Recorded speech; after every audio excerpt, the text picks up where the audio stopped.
So here we are, once again on track. As I mentioned earlier, the Miata Heritage Cup, their feature race 1.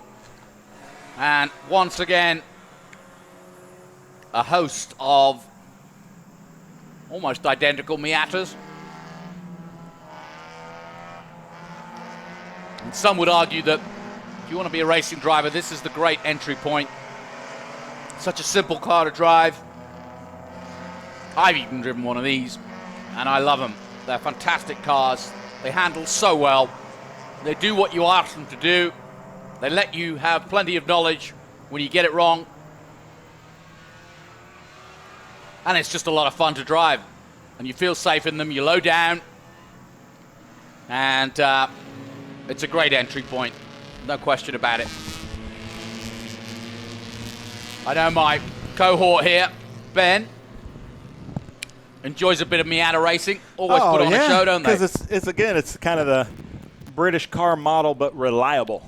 Yeah, it's basically they said. We would hung and quarter you in England if you said that. You're right. I mean, it doesn't mean you're not right. I think everybody knows the British makes the prettiest. I love British cars. I've always had them. They make the prettiest cars, but they don't always get you to where you need to go. Oh. And that's part of the adventure. What if you're not going anywhere? Yeah, it's a small country, Britain. That's true. It's true.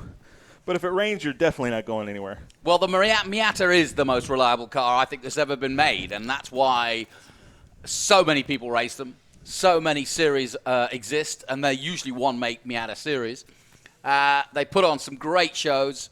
They're usually pretty equal. What about this field? How sort of what's the sort of category? Well, there's two fields, and it's NA and B. And you were asking me at Mid-Ohio what the difference was, and so I had to find that out. Okay. So basically, it is if it has pop-up headlights, that's like the vintage, the first generation. The other, and then so it's the NA and B doesn't mean anything. Somebody was joking and said no brakes, no acceleration, but that was one of the comments on our YouTube channel. But it's actually just a serial number on the VIN. Sounds rude. It's a VIN number, and one is an NA and one's an NB. I see. But they're pretty equally yoked, you start to feel old when you think that Miatas are vintage race cars, but they came out in 1989. And here they are. We've got a great series, the Miata Heritage. We just started about 4 or 5 years ago. It's a great point of entry because some of these cars, turnkey race cars, really competitive cars, you can find them for $10,000, $15,000 or even cheaper. I think that's the key, isn't it? I've been down to a place called Harris Hill in Austin where they race one-make series Miatas, and that's the point. You strip them down, make them lightweight, buy them for $10,000 or so. Maybe put some good race measures in, obviously, with the roll cage and, maybe some better suspension. But pretty much as it runs, yeah? Yeah. And the great thing about vintage racing, remember, is once you build the car once the right way like Rick Parent tells you to, it's never obsoleted. Wait, Ben. I think that's sunshine. Yeah, maybe. No, I'm sure of it. The drone has finally shown I see a shadow. Or we've put the lights on here at VIR. I'm not sure. No, that is sunshine, folks. Just in time for the final race of the day here, the first of our doubleheader weekend for SVRA and Trans Am. Ben Sissel and Jonathan Green about to get underway for our final race of the first day, and that is, of course, the Heritage Miata Classic. Dark clouds still looming in the background, but we have got a bit of sunshine as the pace car peels off, and we have a full field of Miatas ready to go racing. They come up to the start-finish, and they'll hurtle down to Horseshoe, led by the car number 14 of Anthony Fornetti. Yeah, he's always really fast. So are the Cefalos. Anthony Fornetti and Cefalo always gives us a great show at Road America, so expect to give them a great show here up front at VIR. I'm delighted to see the sun shine out finally. So much he couldn't pull focus. Yeah, but it is Fornetti who leads in the number 14. And just gliding his way through the trees and into NASCAR for the first time. I think those are really pretty cars. I love the look of a Miata. I know people make fun of them. I can never figure out why. I think it's the perfect car. To be honest, I was thinking about the Toyotas, some of the trucks that they make. I've got a Tacoma myself, and they're pretty trucks. They are, yeah. They're not the sort of edgy kind of GMCs that you get. Toyota have had, and so have the Japanese manufacturers, Mazda included, have done a good job in making pretty cars, actually, in the 70s, 80s, and 90s. And I know this is a pretty track, but I want to see some Miata racing, guys. So here they come into full view here, heading towards turn 10. So the leader there, I think I told you this story at Brainerd. This is one of my favorite stories. When we were racing at Road America, his name is Anthony Fornetti. So you're just expecting the most Italian person you've ever met. Yeah, he's from the Bronx, right? Yeah, I reach into his car, say, "Can I put cameras in your car?" And he goes, "Oh, yeah, you betcha." Oh, he's from Wisconsin. Yep. Oh, he's a cheesemaker. Yeah, he's from up there somewhere, but I thought that was funny. But he is really, really fast. Well, he could have been Minnesota. Could be one of the two. But he puts on a really good show in these Miatas. And he's already spreading the field out, leading by quite a margin already. And it is quite hard to get used to seeing some sunshine here in Virginia, but now you see it in its glory. Yeah. You really do see VIR in its glory with the green fields and green forests in the background and a resplendent setting for a motor race. And as I mentioned earlier in the day, they've been racing here since 1957. And in fact, Trans Am in their first year of 66 came here. And it's great to have SVRA as part of their regular season. So the problem here is timing and scoring is saying that Nicole Cooper-Cephalo is in number 2, but it could be Mark Cephalo because usually they have 2 cars in the field, but I'm only seeing 1 car, so I don't know who is driving. Could be Mark Cephalo, could be Nicole Cephalo, but they're in second place right now. And Anthony Fornetti is really pulling away, but that train back there in third, fourth, and fifth, if they can get into a draft, they're really going to start to catch up quickly. Well, he's already got a 1.8 second lead now over Nicole Cooper-Cephalo. So, if it is Nicole, she's still hanging in there in second place. Robert Rowland in third at the moment. Daniel Spangler in fourth position. There you go, confirmation of the top 3 and the gaps between them. Good battle here for fourth, fifth, and sixth place at the moment, starting to unfold. Look at that. Gerchak, Pring, Krasatek. Jay Black in 10th position ahead of Massey and Matthias. So the last 3 races that we've had in this group, minus the race we had at Mid-Ohio, we've called them transponder races. Basically, it was decided by whoever had their transponder switched to the on most up front in the car. So if somebody had it like a foot back from the front bumper, they might have lost. It was so close that it was basically whoever had their transponder racing. I like up it. The front. Yeah, it was really neat. So now all of them, you'll see them. Sometimes they're zip tied to the front bumper. As long as it's in the rules. That's within the rules, yeah. Okay. You can't have a stick in your car and like put it up front. Can't put a fishing rod out the window. You can't do that. Okay.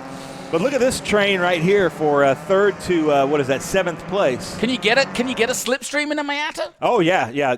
Actually, the drafting on this straightaway is super important. And I've heard that a train of 4 is the fastest. Right now, that 3 wide like that is probably not recommended, but both of them are making nobody can decide who's passing. They're all 3 passing. Well, they're all going identical speed as well. Yeah. It's all going to sort itself out into roller coaster, but somebody might come off the rails if we're not careful.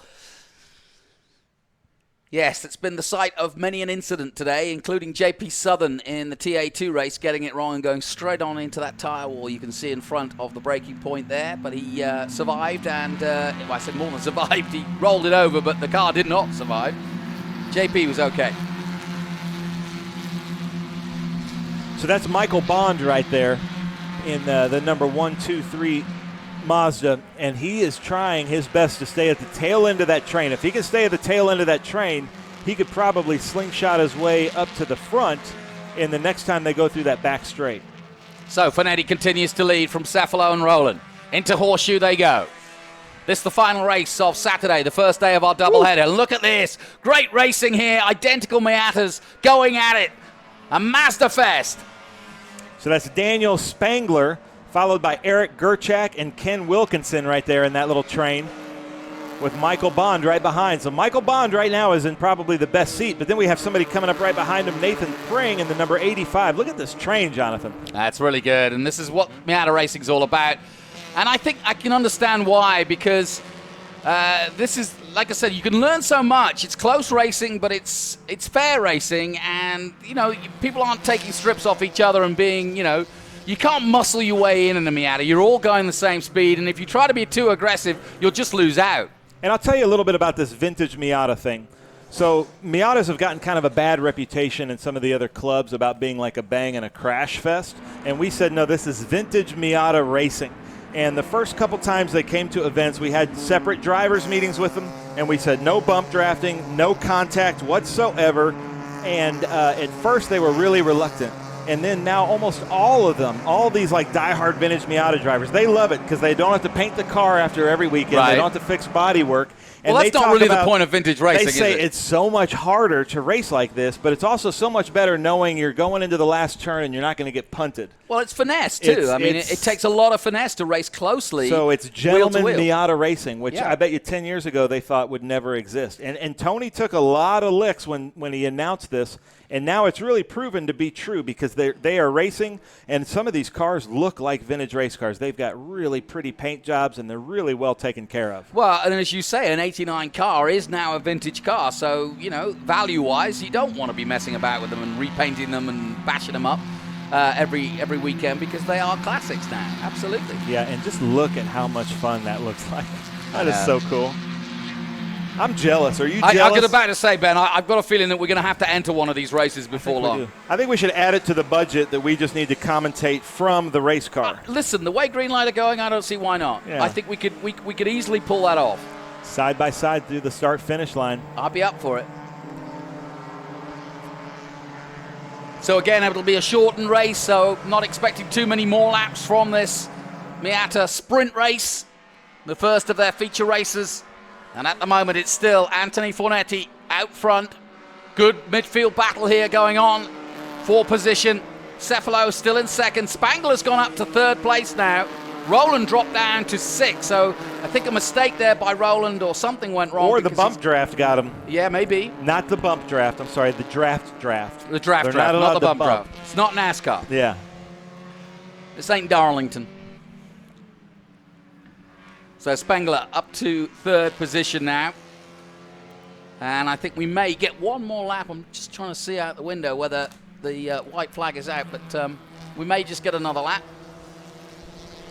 before the checkered. I didn't see him displaying the last lap when they came through the checkered or the No, and officially finish. on the time board they've got at least a minute and a half left of racing, which will give them at least another lap. So could be a good finish. But I don't think the winner is in doubt. He's 2.3 seconds up the road at the moment. Out of 12 they come, and down the back straight. Now's a chance to get some maybe drafting done. Look at this. He's trying to get out. I think he got out a little bit too early. This is the final lap, so I spoke too soon. Final lap then of our Heritage Miata Cup race, their fifth feature race of the weekend. And at the moment, Anthony Fornetti on his way towards roller coaster and rolling away for another victory. Cefalo second, Spendler, who got through to third place, and Roland, as you can see, was up in third at one point, now down to sixth place. And Gerchak in fourth. And here comes your leader down roller coaster and into Hog Pen for the final time. He's led from start to finish in the number 14. Got a good start, and now just powers his way towards the checkered flag here at VIR, and there it is. And Anthony Fornetti wins by some 2.5, almost 3 seconds at the end there. Nicole Cooper-Cefalo takes second place, Daniel Spengler in third, Eric Gerchak in fourth position, Ken Wilkinson in fifth, and Michael Bond running out the top six.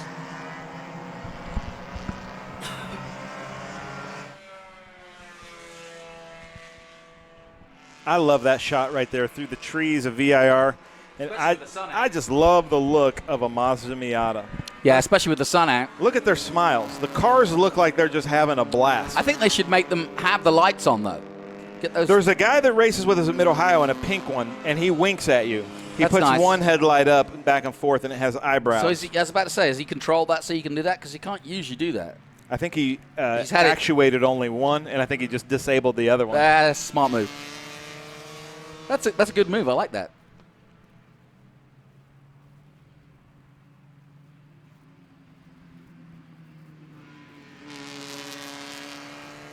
So finally the sun has come out here at VIR to show you exactly what it looks like, and we will give you the result. There it is. Anthony Fornetti with the win over Nicole Cooper. Cefalo in second place. Daniel Spangler in third. Eric Gerchak in fourth position. Ken Wilkinson fifth. And in sixth is Michael Bond, Robert Rowland, Nathan Pring, Scott Kratzek, and in 10th position, Jim Black. And that rounds out our top 10 for the Mazda Miata Heritage Cup.